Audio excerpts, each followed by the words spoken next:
by each hymn. I've got my notes all set here. Now, I have to have this on really loud because otherwise it doesn't pick up. So this is going to sound exceptionally loud to you. It's going to sound just right to the people that are online. And I will, of course, speak with the microphone, not for your sake, but for the sake of the people that are listening. And we may have some people in the nave. I don't know who will come. And we'll have a few, I'm sure.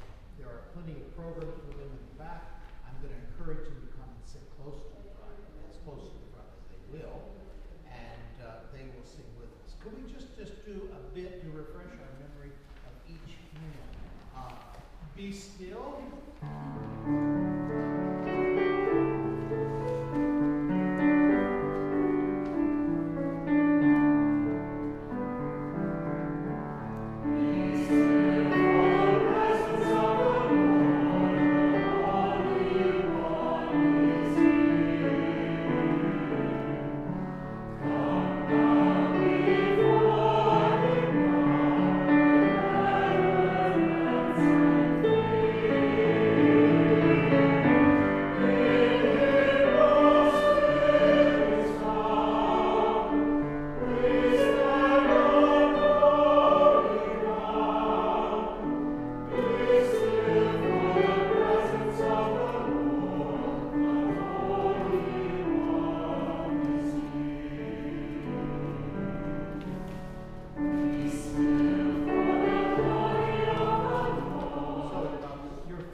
Well, the Fisk Jubilee Singers made this really famous. The reason we know this tune today is probably from the time the Fisk Jubilee Singers brought this out. But interestingly enough, they had learned it somewhere from an Irish tune. So here we go.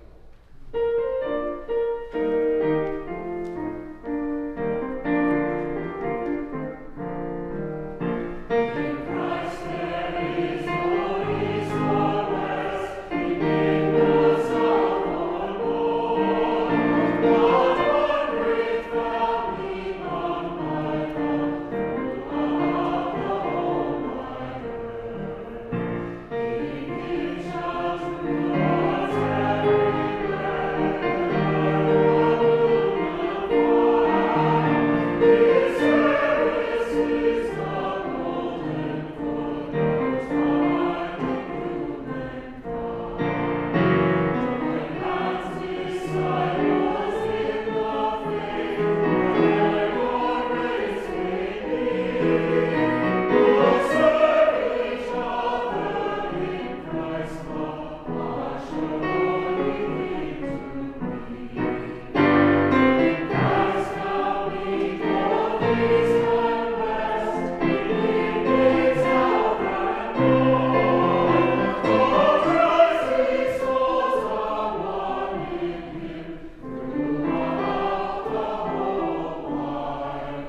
Remember, I think it would do well to review the parts since they're separate from the music.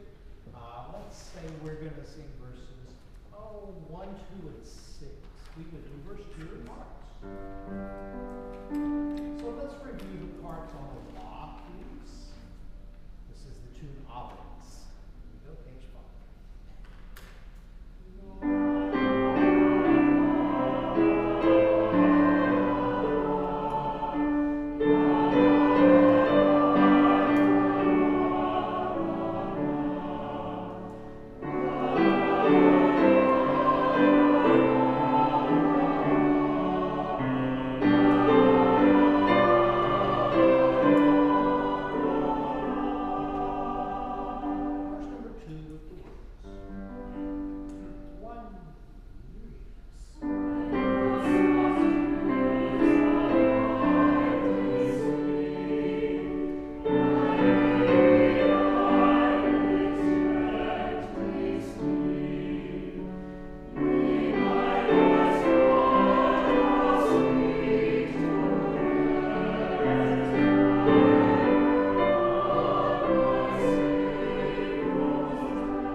Following that, we do our shape note to now shall not rejoice.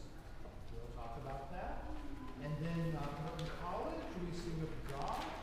Let's just review a parts verse. Like number 2. Tell them I am the Lord. 1, 2, 3.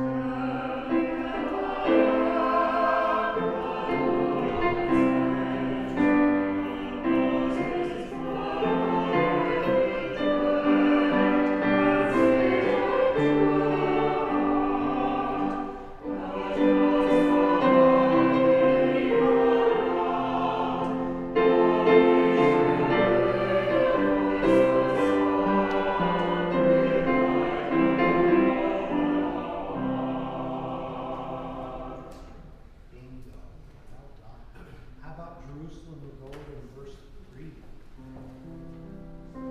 Verse 3. 1.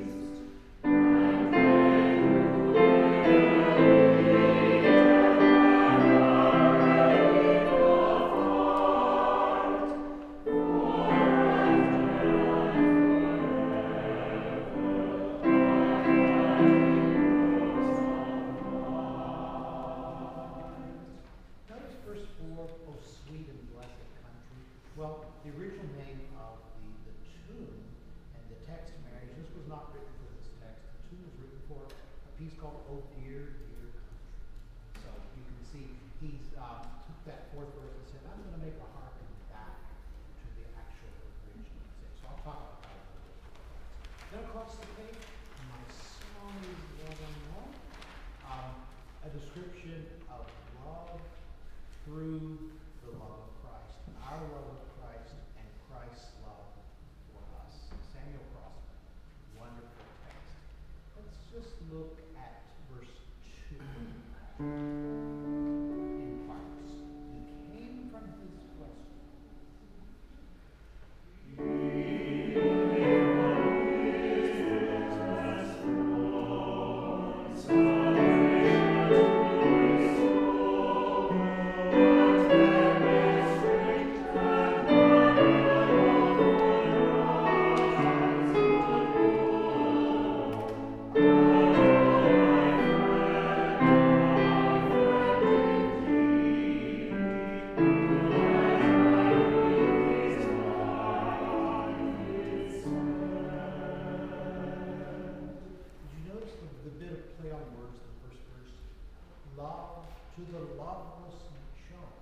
that they might love me.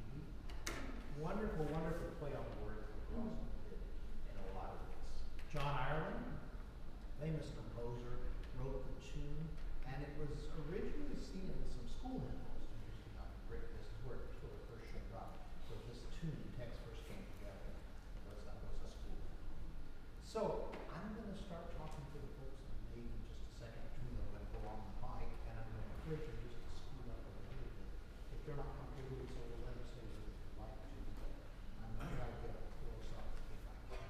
So do you have any questions before I start? Can you tell us which verses we're going to do? Each hymn, I'll tell you and the folks after. Because dear folks always understand. Good evening, folks, and thank you so much for being here. I'd like to encourage you, if you feel comfortable, to sit as far forward as you can, because otherwise you're way back there. And I'm playing a lot on the back organ. And so if you're up here, it'll sort of nestle us together. So if you don't mind, move a bit closer. You don't have to sit in the front row. If you don't like the front row, that's fine. Sometimes nobody likes to sit in the front row. But if you could get a little closer, it will help. If anybody is curious to do so, there are some empty seats up here in the choir stalls. So if you would like to come sit with the choir, you are most welcome to do so. If you ever wonder what it would be like, I promise you they don't bite. We haven't had any case of bite in a long time. It's been a while. It's been quite a while. And you know, they've had their shots if they do, so you don't have to worry too much. We'll let you get settled in just a second, and we'll start in just a moment.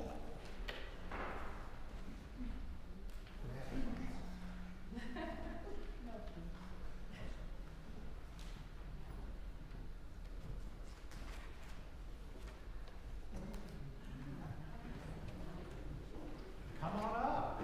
Just over here, there's some spare seats. The altos will crunch a little bit and give you a spot. Glad you're up here. Yes.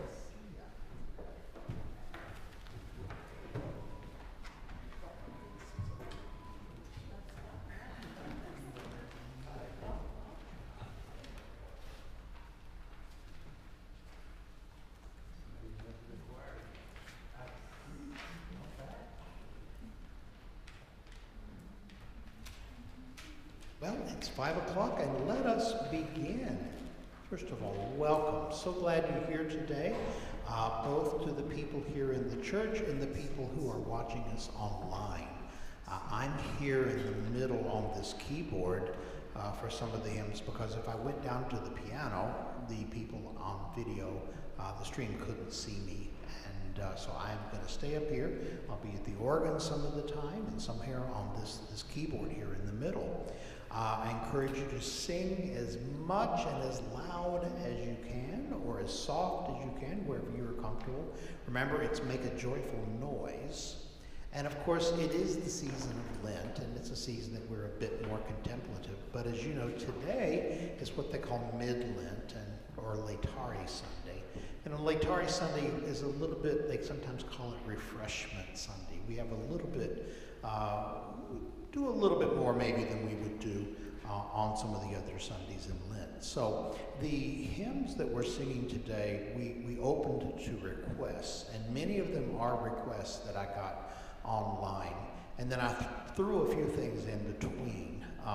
You're going to get to hear a very, very different form of hymn singing that you may not have heard before. I'll tell you about that when we get to it. But we'd like to open up with a hymn that actually has become one of the favorites in the parish. It's written in not too many years ago. David Evans wrote this hymn, and it's perhaps one of the most often sung of its kind. BBC has a series called Songs of Praise, and in 2019, this hymn was actually the most often requested and the most often sung of all the hymns that the BBC used. The style of this hymn is driven by the accompaniment and the harmony. And you'll see in the hymn we do after this that sometimes the harmony of the hymn and the melody move right together. In this one, they'll establish a chord like this. And then there'll be a number of notes before the next chord happens like this. You'll see as we go along. Now we're going to sit for some of the hymns, but let's stand to get us warmed up. Let's sing this one standing up.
You'll notice that when I play this hymn, that I'm on the piano, there's something always moving. Now, music of this type, they don't usually provide you with an accompaniment. The keyboard player has got to figure it out for themselves.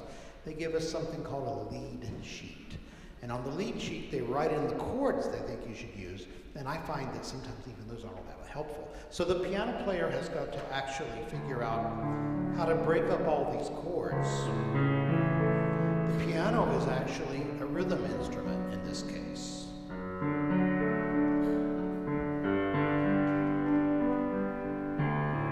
That type of thing. So you'll always hear the keyboard player doing something a bit different. Now, to experience something of a different style, before we sit down, let's sing the next hymn standing as well. And here's a hymn in which the melody and the harmony move pretty much together. In other words, there's not a continuing bass going on while there's a melody sung over top. The melody and the harmony pretty much move together. This is a hymn written by a man named text Philip Doddridge. And, but like almost all the hymns in our hymnal, none of the texts are from one person. Quite often there are 2 or 3 people that wrote. Isaac Watts wrote the last verse, for example, very famous writer. So Doddridge wrote the first 3, Isaac Watts wrote the last one. So I would ask us to sing verses 1, 2, and 4 of this hymn. My God, thy table now is spread.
Sorry, it takes this just a second to warm up. If I leave it on, the folks online are going to hear lots of strange noises and bangings and crashing, so I have to turn it off each time.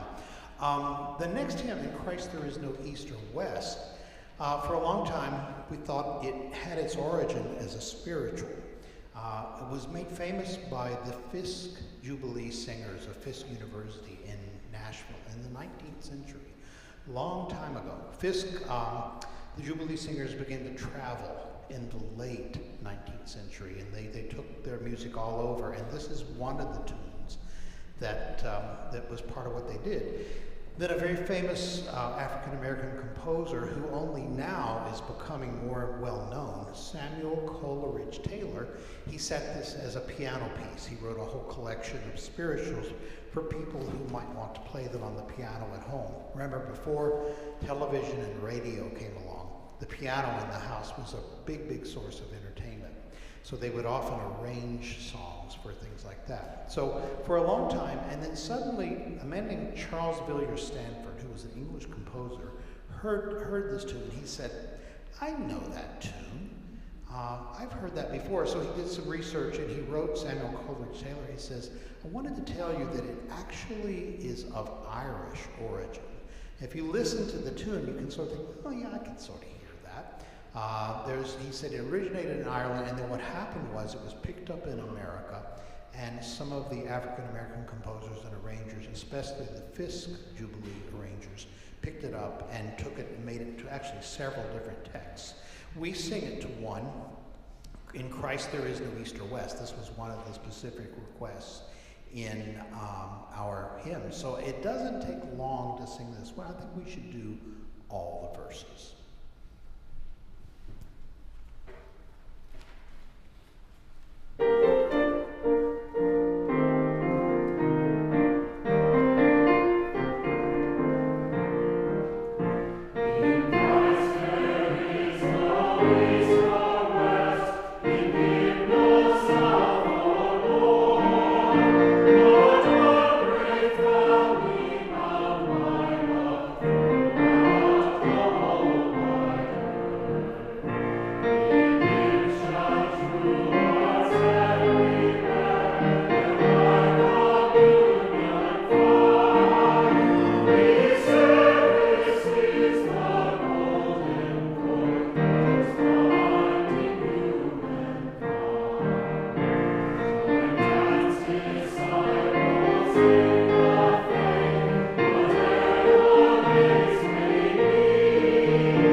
You'll notice how I went up at the end. I took it in a higher key on the last verse. Hymns are sung in such a way that the higher they are, the more exciting that it gets. Now, you have to stop and think about the limits of the range of people where they would be comfortable singing. So you don't just put it in any old key, but since this starts out at a fairly low key, I can take it up to here. And I've even seen it written here. And this goes up to this note. And I would like us to try that, everybody in the room, to see how that feels. Let's sing the last verse in this key. Here we go. 1, 2, and. In Christ now we go east and west, in Him meets south and north. All Christ's souls are one in Him throughout the whole wide earth. That's not bad. I wouldn't go a lot higher than that with the congregation. And I'll tell you what, it's because it goes up by steps that I would do it. If it was something that all of a sudden that note came out of nowhere. I might not do it in that key. I'm always after the organ scholars to play things in other keys if they are things that are just a little on the high side. Usually the hymnals are pretty skillful at setting things. This one again, B flat. If you look at this tune in the 1982 hymnal, it actually appears in the key of C. So it's in the last key we just sang. Interestingly enough, I don't have permission to reproduce that hymn, which is why I'm using this version. We have to be very careful in this world of online publishing, because we now publish everything online for folks who are on the stream with us, but we have to be very careful to use things that are actually usable. This particular hymn, for whatever reason, I wasn't allowed to reproduce, so Rachel helped me find this version. Let's move on to the next hymn, which is of a very, very different nature. This goes back to the Victorian era. Son of my soul, thou Savior dear. This tune, Abends, is the name. This text actually is written to a bunch of different tunes. But the text is by a man named John Keble, and he has a couple of connections in a way to this church that we might think about. One is he was ordained a priest in 1816, and who can tell me the significance of that date and this building? Anybody?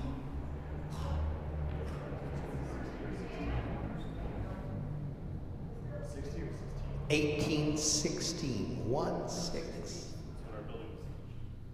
Our building was finished and consecrated in 1860. But it stopped right there. That arch, that gold arch. McDonald's does not have the corner on that market. That gold arch was the back wall of the church. And there was a window, like the one behind me, similar to it anyway. And until the year 1884, it existed like that. But John Keble, the author of this hymn tune, preached a sermon in the year 1833 that so caught the attention of people that it was credited as being started with what they call the Oxford movement.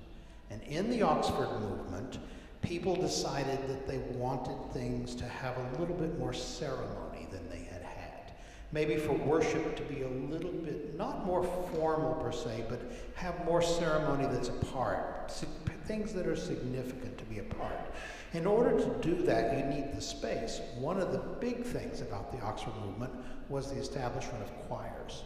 Because choirs, like the one I'm lucky to be surrounded with up here, was not known in the same way in the church as it is now. There was in Trinity Church in 1816 a quartet of people, 4 people. They stood back there where the organ is in the back. The organ didn't come out that far, so there was room for 4 people in that with the organ that was there. And that was the choir until the year 1884. The rector of this church, a man named Dr. Harwood, he went to all places, Oxford, for a good period of time for a sabbatical leave. And he came back all full of the fire of the Oxford movement, and he had this part of the building added in 1884-85.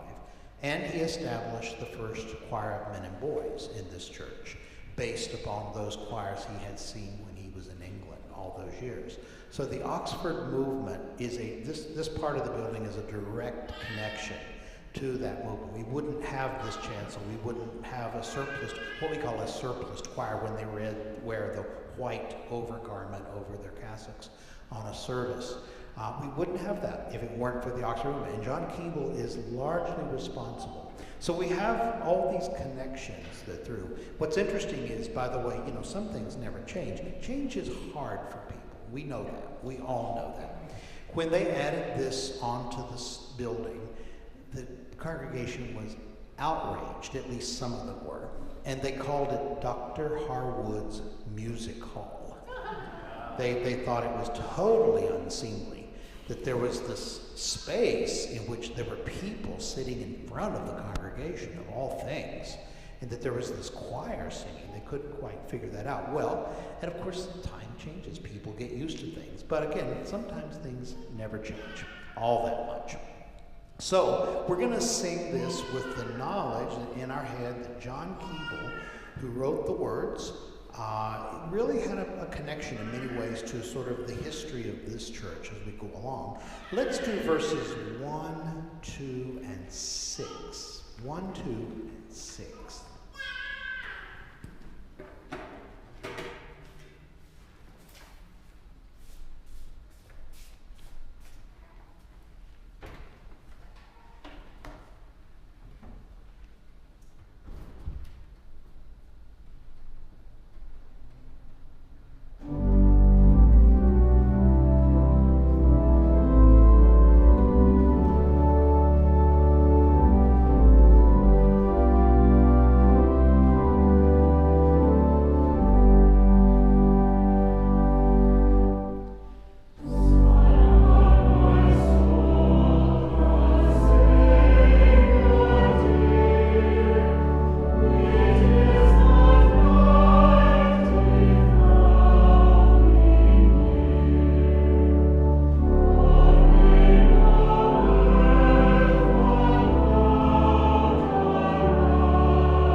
One of the most often requested hymns, needless to say, Amazing Grace, did not actually appear in an Episcopal hymnal until 1982. Of course, it was known, probably within a lot of the people, but it was not actually included in our hymnody in the Episcopal Church until the hymnal 1982 came along, which was not until 1985. Because the General Convention of the Episcopal Church approved that hymnal in 1982, but it took them 3 years to get it out. So when I started here in 1984, we were still in the old hymnal. And we had just come into the prayer book not that many years before. So again, some things change slowly. John Newton, who actually wrote this text. Now we look at the first verse. How sweet the sound that saved a wretch like me. Now, wretch is sort of an old-fashioned word, we know. And nowadays people say, well, we don't talk about wretches anymore, but we have to look at this not in the context of our world, but in the context of the world in which John Newton was living.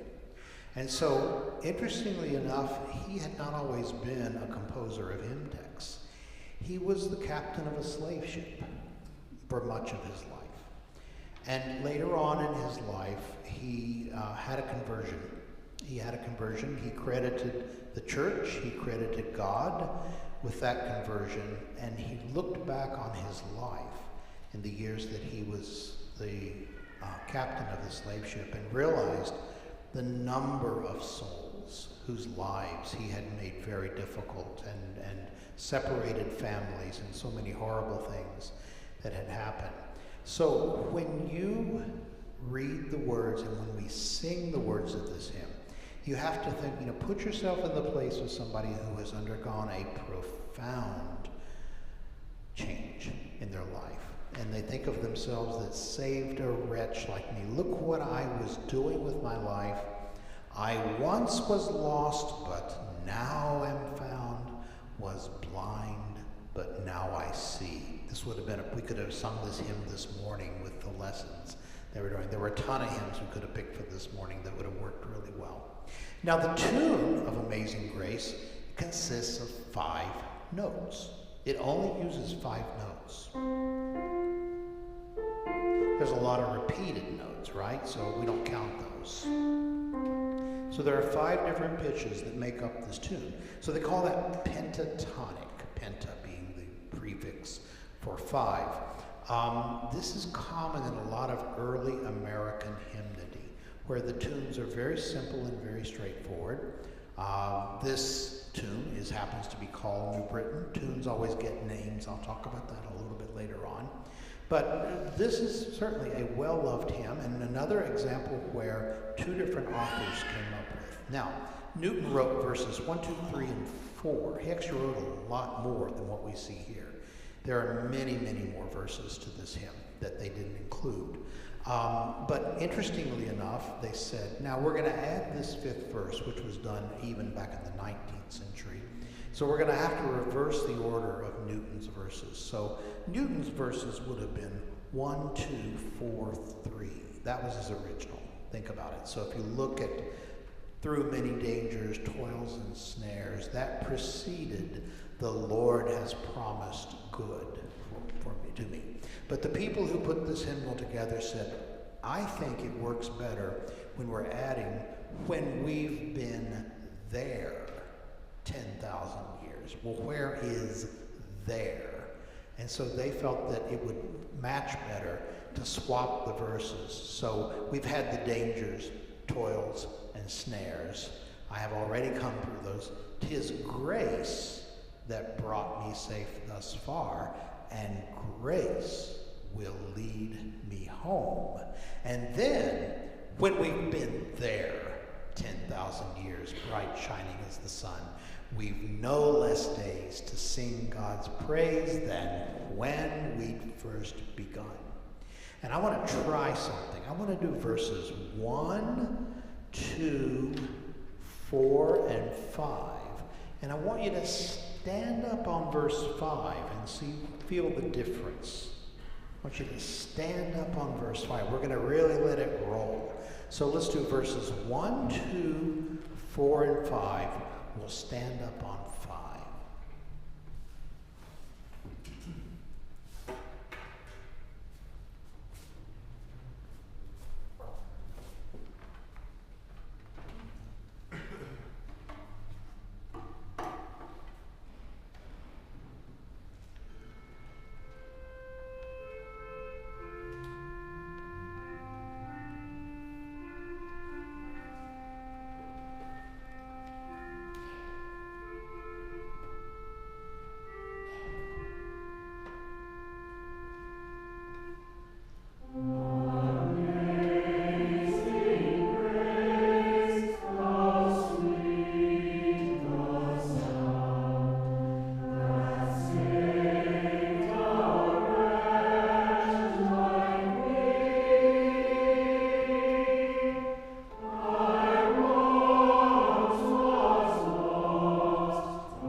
disembodied voice for a moment. Apologies, I need to stay behind the organ for a moment.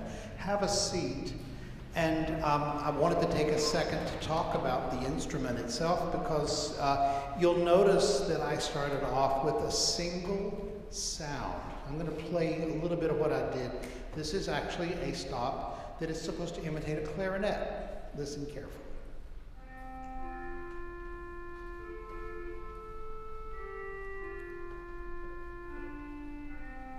So I decided, a very simple introduction needs a simple sort of sound. I simply played one line. I've got, you wonderful singers out there helping me move this along. So I started out with just a very basic.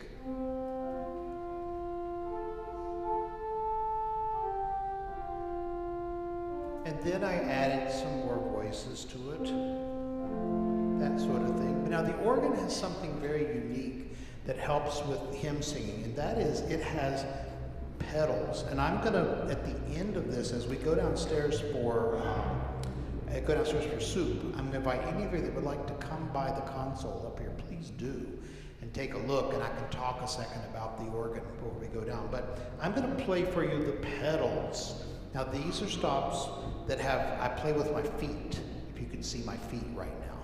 And I'm gonna play the bass line. That's the bottom line of the hymn. Now notice how it's a lot lower than we sing. So what happens is that sort of gives us a foundation on which to sing. I'm just playing the pedal line. Now, and it will go even lower. Listen to this. It's very soft, but it's very low. This is lower than the orchestra can play.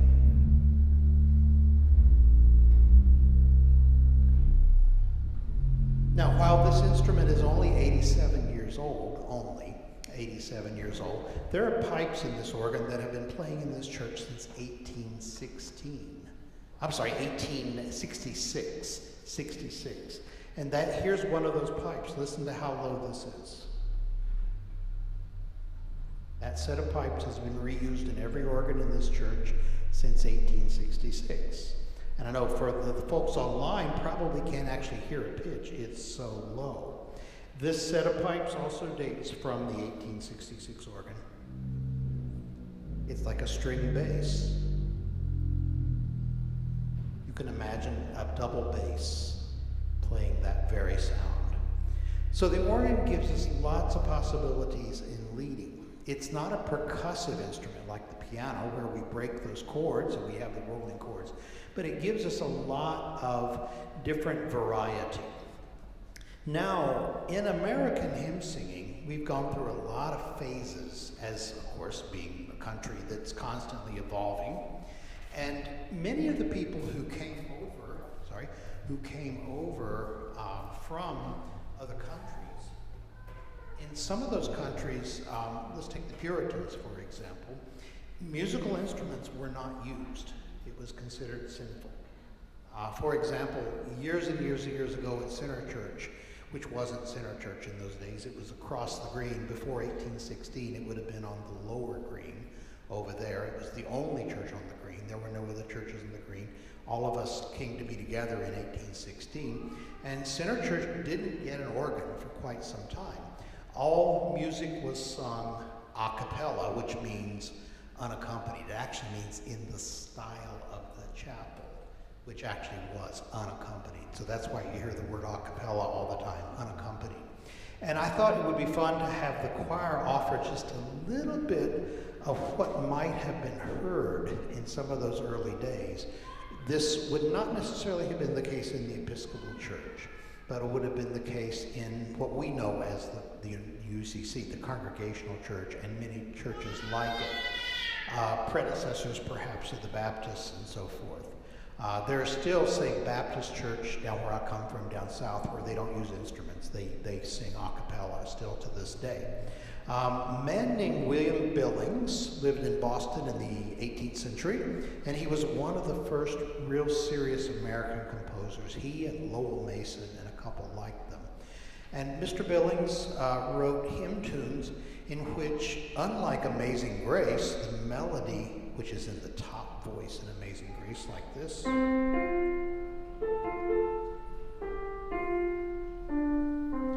Billings, typical of the day, put the melody in the tenor part, down in what we consider the middle of the voices.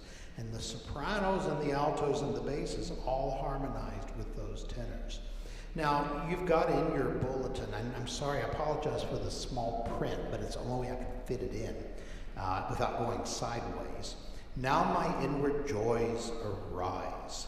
I'm going to have the choir do a couple things for you. And now you are welcome to sing along, but you're going to notice that there's some really odd notes there. You say, well, wait a minute, where's the whole notes and the half notes and the quarter notes? This is called shape notes. And in shape notes, people who would have known the style would have known, oh, I know what that is. It means it's a certain pitch in a key. So let's say in any key you have 1, which is the home note, 2, 3, 4, 5, 6, 7, 8. You got 8 notes in every scale. Well, they would have known, depending on the shape of the note, what the pitch was. So that's why you're seeing this is a copy out of an old psalter from which they would have sung. So what I asked the choir to do is they're just going to sing the first verse, because you'll notice the verses are printed 1, 2, 3, all spread out, and it's hard to read. And we've had a little time to work on this, but not a lot. So choir, if you will stand up for a minute, we're going to alternate standing and sitting here. And we're going to sing for the cymbal folks here, who I hope will sing with us, the first verse, but we're going to use the tenor voice so that you really get to hear the tune. They would have sung it very slowly, and we're going to do that in a minute. Right now, we're not going to do it quite this slowly.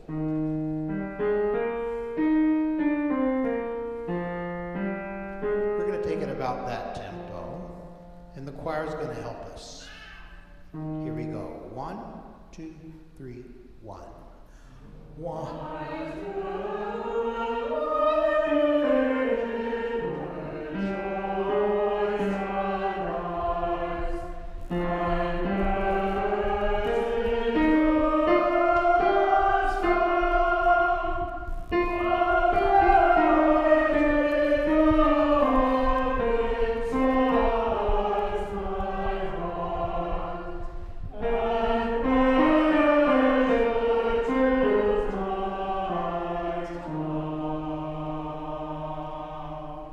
So that's the basic of the tune. But they wouldn't have done it that way. Remember, many people, of course, did not read words at that point. So they wouldn't have been able to necessarily look at the words, but they might have been able to read the shapes. They would have known what the pitches were by going with the shapes. Then somebody would have what we call lined out the words for them. So it's a fairly simple amount of words. You could memorize that in a couple of passes, and that's what they would have done. So I'd like to ask the choir to now sing this for me in the 4 parts. No hand gestures, no added voice, please, Jonathan. Just the 4 parts. Here we go. 1, 2, 3, 1.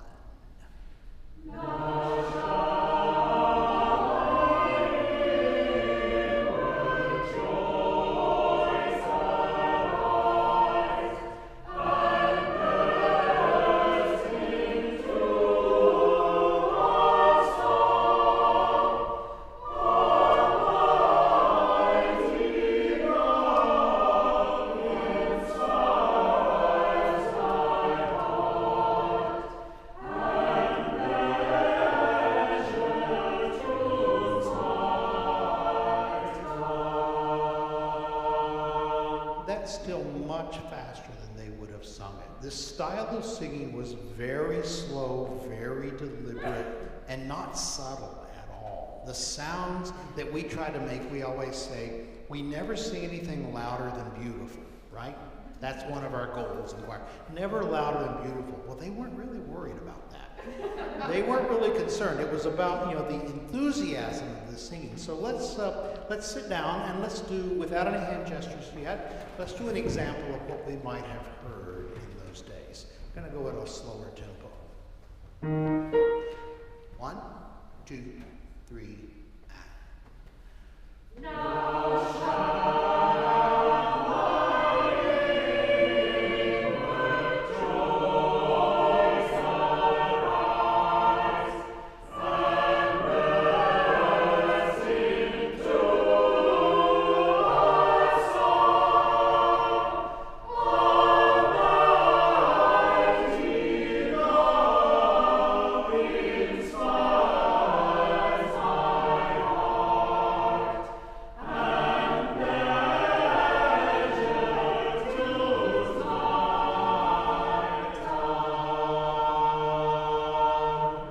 So it would have been even slower than that when they would have gotten around to singing. Because they weren't in a hurry.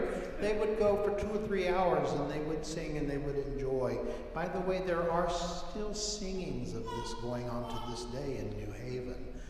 Yale does one, I believe, on a Tuesday night that you can meet somewhere on campus. And they just get together and they take these books and they sing from the shaped notes. And they learn things new. Now, another thing that they would do in that time is they all kept beat. You see me up here on Sunday, occasionally doing this for the choir, right? Well, there was no one conductor. They would all keep the beat. So the choir is going to show you how that might have gone. Let's add Jonathan's voice, separate voice part into that, please. Here we go.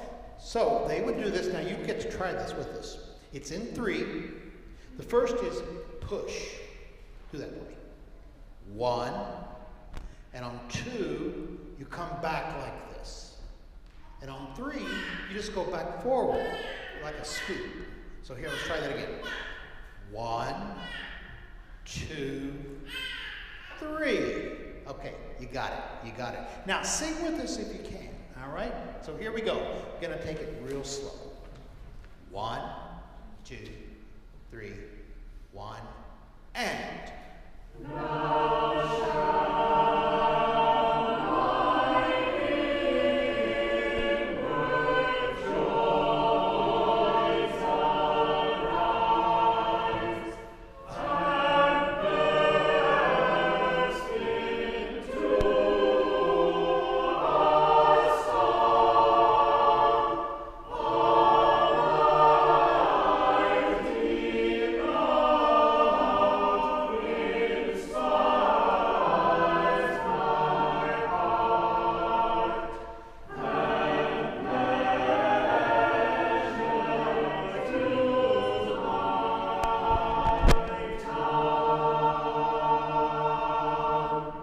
So that's just a sample of what it might have been. I guarantee you, shape note singing is a lot of fun when you get with a group of people and doing it. So I encourage you, if you want to find out more about it, look up online. I'm pretty sure you can find the Yale group that does it. And you can go sit with them and you can do it. It's a very different sound to us, very different way of doing it, but nonetheless, very joyful and very, very engaging.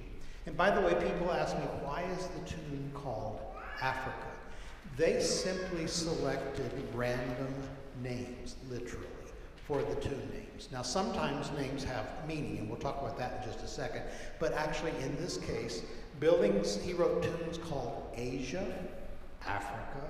He named them after a bunch of different places in the world, and they had absolutely no connection to the music whatsoever. So there was no particular connection. Did a little research on this one and could not find any connection whatsoever. Let's move on to We Sing of God, the Mighty Source. This is another often requested hymn here and was requested in our survey most recently. This is one where you say Magdalen College, by the way. Isn't that a wonderful tune, Magdalen College? It says Merton in this particular copy, but it's actually Magdalen. Magdalen, Magdalen College. So what happened is they named that after the composer. The composer was the organist of Magdalen College, and so he named it after his where he worked. It's as simple as that. The really interesting part about this is not only a great tune, but the text by a man named Christopher Smart. Now, if you've ever heard of a piece by Benjamin Britten called Rejoice in the Lamb, which is one of his most famous choral compositions. The text is by Christopher Smart. Christopher Smart, in his day, was considered to be, quote, insane. They said, this man is not well. We need to institutionalize him, and so they did. For much of his life, he was in and out of institutions. They didn't understand him. It's quite likely, of course, that all that he had was some condition that could easily be treated now with either medication or some kind of simple work with him with someone. But in those days, they didn't understand that. And so regretfully, he spent a lot of time in an institution. And he did some of his most wonderful writing while he was institutionalized. And this text, like Rejoice in the Lamb, is from a much larger work. This was probably 150 verses long. But these verses actually are ones that they picked out and cherry-picked for this particular hymn. So let's sing verses 1, 3, and 4. Do you see the asterisk at 2? That means there's something changed in that. And it may be, they had to change something around. So that's just a little verse. So we're not going to sing that one verse. We're just going to sing verses 1, 3, and 4 of We Sing of God. And you got to stand for this one.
For our last two hymns, we have two very different styles. Jerusalem the Golden has in this parish become well known because we sing it every All Souls. When we do what we call our All Faithful Departed service, the choir and the congregation go this way and they process back to the columbarium. People go here and they go there, and we all gather back at the columbarium where prayers are said in that place, representing, of course, those who have gone on before. This text is based on an ancient text by Bernard of Cluny. But there were a bunch of these in the 1940 hymnal, which was the predecessor of our current hymnal. But the only one that made it into this one is Jerusalem the Golden, which is a wonderful, wonderful description of Jerusalem, the holy city, that which people can look ahead to. The tune, Ewing, named after the composer of the tune, and it was originally written for a text for Thee, O dear, dear country. So it was not this text at all, originally for the tune, but you'll see that it does fit really beautifully. So let's sing verses number 1, 2, and 4. They're all good, but our time grows short. The soup is waiting on us. So let's sing verses 1, 2, and 4. And then we'll go on to My Song is Love Unknown. Please remain seated for this one.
Before we sing our last hymn, I want to thank you for coming to sing these hymns with us today. Fortunately, it's something we get to do every Sunday. It's something we get to do every Sunday. I love my work with the choirs, and I always have, and I always will. But one of my chief joys is to sit at the keyboard, the organ or the piano, and to be able to make music with everyone, and to hear people in the church as well as people in the choir stalls, to sing with one voice. There's nothing like it. I'm fortunate to teach a class at Yale every fall, and it's about this very thing. It's called Liturgical Keyboard Skills, and I co-teach it with Mark Miller, who's a wonderful gospel pianist and composer. And Mark and I both teach for piano and organ. We teach different styles, and we switch back and forth, and have taught together since actually 2007, I think we started teaching this class. And it's the next generation. You always see these eager young organists coming along, and I think to myself, oh, you have so much to learn as you go. You have so much to learn, because playing hymns and being the director of music in a church is not something you can really go to school for. It's something that you have to live and learn. School is a great help, and the education that school gives you. But, I mean, I'm always in school. I'm still in school. I'm in school at this very minute, and I'll be in school for the rest of my life. Figuring out what it is that can bring this music off the page. And as I said to you before, and I'll say again, I'm really lucky to have people like this to work with, when we do our services. And I want to encourage all you great people out there in the nave, and those of you who are on the internet at the moment watching, come and join the choir. There's room. Come and join the choir. We have a great deal of fun. It's very fulfilling. They don't bite, I promise. And we really, really, really would love to have more people come join us. So, come and see us. Remember that even if you're not in the choir, that's fine. Your role in the pews is extremely important as you sing and as you lift up your voice. And people will say, well, I don't think I have much of a voice. That does not matter. That's the whole point of singing together. The things that maybe you don't do well, somebody else will pick up on. Maybe you are really good. You have good sense of line and good sense. And the rest of us, somebody has good sense of rhythm, somebody has good sense. It's all different. So we put all of our skills together, and we come together and sing. So this last hymn is the title of our sort of series. My song is Love Unknown. Samuel Crosman did this based upon using a description of love, using the love of Christ and Christ's love for us. So it works in, of course, both directions. A lot of this is about sacrifice. This hymn is wonderful. We're not going to sing the whole hymn. I encourage you to take this home, look at this text. It's a great text for so many times of the year. It works great on Palm Sunday, for example. There's so many parts of this that have to do with the gospel, the Passion Gospel. But for our purposes, let's sing verses 1, 2, and 7. 1, 2, and 7. There is, by the way, the people who put this in notice that we're never going to put more than 5 verses between the lines. It makes the staff get too big. So anytime there were more than 5 verses, they always put them at the bottom, like those two. So numbers 1, 2, and 7. Remember, please come join the choir if you'd like to. If you don't join the choir, sing louder from out there. Sing more, as we go along. Tonight, as you go down to soup, or if you can't stay for soup, you can stay for a moment. I will stick around at the organ for a few minutes. Please come up and say hi. We call the organ Sister Susie. She is 87 years old this year, and she is doing just fine. She just had her bench rebuilt.